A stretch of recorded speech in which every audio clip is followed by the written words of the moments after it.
झारखंड में छात्रों का प्रोटेस्ट हो रहा है, लेकिन वहां से कांग्रेस और समाजवादी पार्टी, आम आदमी पार्टी गायब है।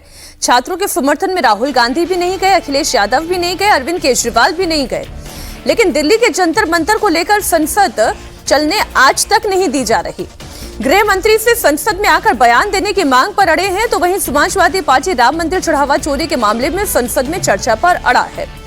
इन सबके बीच संसद में आज जोरदार हंगामे के आसार इसलिए हैं क्योंकि जम्मू कश्मीर से आर्टिकल 370 हटाए जाने के 7 साल पूरे हो गए हैं।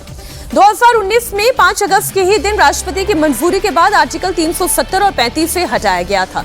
जम्मू कश्मीर के 2 हिस्से करके 2 केंद्र शासित लद्दाख और जम्मू कश्मीर बनाया गया था। आज जम्मू कश्मीर को पूर्ण राज्य का दर्जा दिए जाने की मांग को लेकर संसद में इंडिया अलायंस का प्रोटेस्ट होगा, यानी कि कुल मिलाकर आज भी संसद में जोरदार हंगामे होने के पूरे आसार दिखाई दे रहे हैं। संसद भवन परिसर में विपक्षी सांसदों ने प्रदर्शन करना शुरू भी कर दिया है। राहुल गांधी, प्रियंका गांधी भी इस प्रोटेस्ट में शामिल हैं। नीट प्रोटेस्ट में लाठीचार्ज को लेकर कांग्रेस पार्टी अभी भी गृह मंत्री अमित शाह से जवाब की मांग कर रही है। उमर अब्दुल्ला की पॉलिटिक्स को यदि आप देखेंगे तो उनका कहना यह है कि आर्टिकल 370-35 से हटा, लेकिन अब राज्य को पूर्ण राज्य का दर्जा कब मिलेगा, केंद्र शासित प्रदेश को पूर्ण राज्य का दर्जा कब मिलेगा, सवाल ये है। अब सवाल यह है कि भाई सुप्रीम कोर्ट भी अजीत जी अपनी हियरिंग में ये कह चुका है कि जल्द से जल्द होना चाहिए, लेकिन उस जल्द से जल्द की समय सीमा क्या है, इस बात को ध्यान में रखते मैं ये सवाल पूछ रही हूँ कि हम जानते हैं कि पीओजेके में क्या हो रहा है।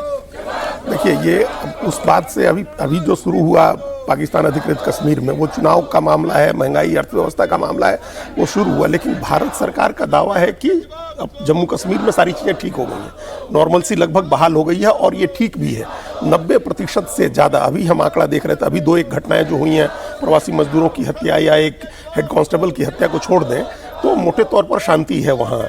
इस साल का पहला आतंकवादी हमला था, सोचिए 7वें-8वें महीने में आकर के पहला आतंकवादी हमला वहाँ हुआ जम्मू कश्मीर में। तो ये सरकार का दावा काफ़ी हद तक सही है कि सामान्य स्थिति बहाल हो गई है।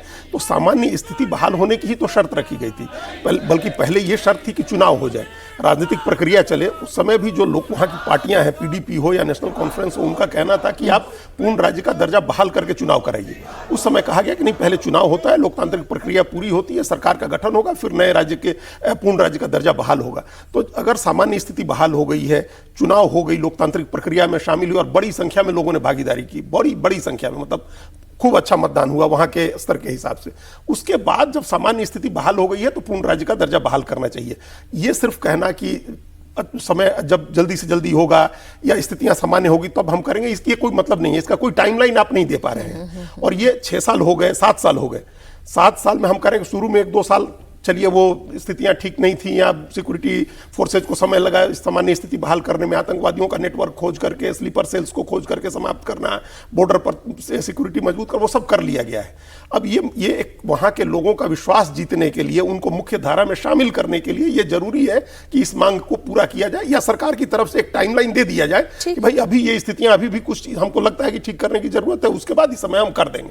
देखिए, 20 जुलाई को ही आंदोलन करना था, 20 जुलाई को उमर अब्दुल्ला ने भी संसद मार्च की तैयारी की थी, लेकिन छात्रों का आंदोलन इतना बड़ा था, दब गया।